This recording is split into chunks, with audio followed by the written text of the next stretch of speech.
I'm going to be telling you how to make cinnamon raisin bagels in a large batch. If you want to go in a bagel shop, start your own, bought one, want a different recipe or whatnot. These are my recipes when I owned my bagel shop 18 years ago.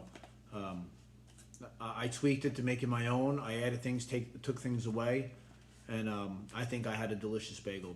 The best bagel I ever had, but that's just my opinion. But this is something you can start off of, get ideas off of, etc. So with my cinnamon raisin batch, I started out with 50 pounds of flour. People use like a Trump high gluten. I've used Pillsbury.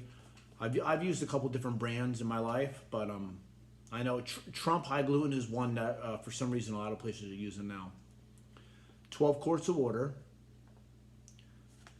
Six of these with raisins. 6 of these of brown sugar. But when you do the brown sugar, you want to do like a heaping scoop. When you scoop it down, it doesn't have to be anything special. Just make sure it's above these. I like a sweeter bagel.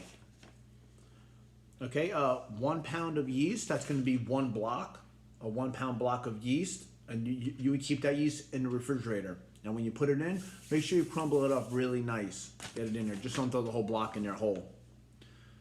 Let's see what else. 1 cup of cinnamon. But you do not want it heaping. Cinnamon is strong. It holds back yeast. That's why you want to add more yeast, than a normal batch of dough. Cinnamon does hold back yeast.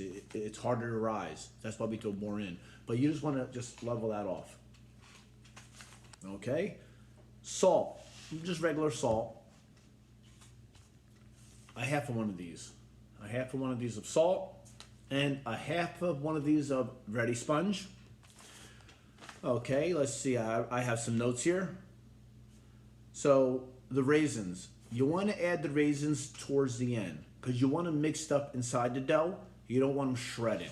If you add the raisins in the beginning or even 5 minutes or so into it, it's going to shred the raisins. You're not going to taste the raisins. You're not going to see the raisins. They're going to be specks inside your dough and you're going to wonder, what the heck did I do wrong? So you want to add it towards the end. I don't remember exactly how many minutes towards the end, but 5 minutes or so.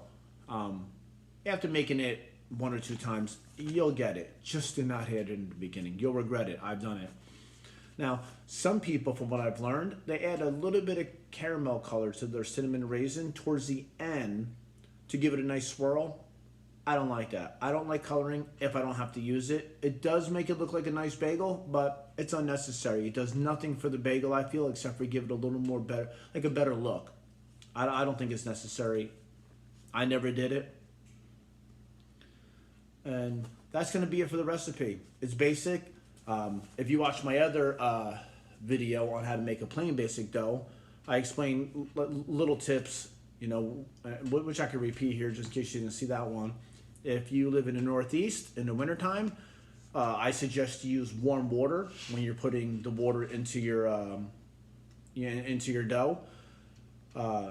If it's the summertime, you're going to want to use ice with the water. You want to mix some ice and water because you want it nice and cold.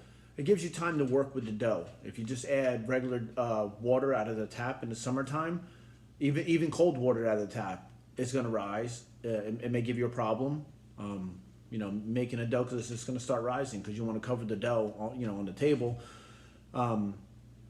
Even in the South in the wintertime, if you're making the dough at 2, 3, 4, 5 in the morning, because sometimes the dough makers come in on off hours so they don't have to deal with all the employees, it could be cold. And if the baker's baking with the back door open and it's cold, the bagels are going to get weird.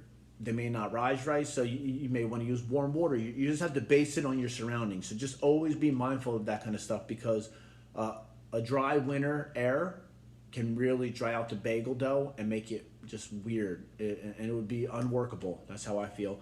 And if it's too moist in the summertime, especially in the South, I've never made bagels in the South, but I've lived there in the South, and I lived in the Northeast, made bagels in the Northeast. But in the South, from what I've talked to people, it can get pretty hot and humid, and I live there. It can get pretty hot and humid, and if you don't use ice, I think that your time, your window of working with the dough is very small. So make sure you use ice and that kind of stuff. But ultimately, it was to give you the recipe, give you little tips on my knowledge. We all have different tips that people that made dough can give you. But take every little thing you can and make the best bagel. I hope this helped somebody.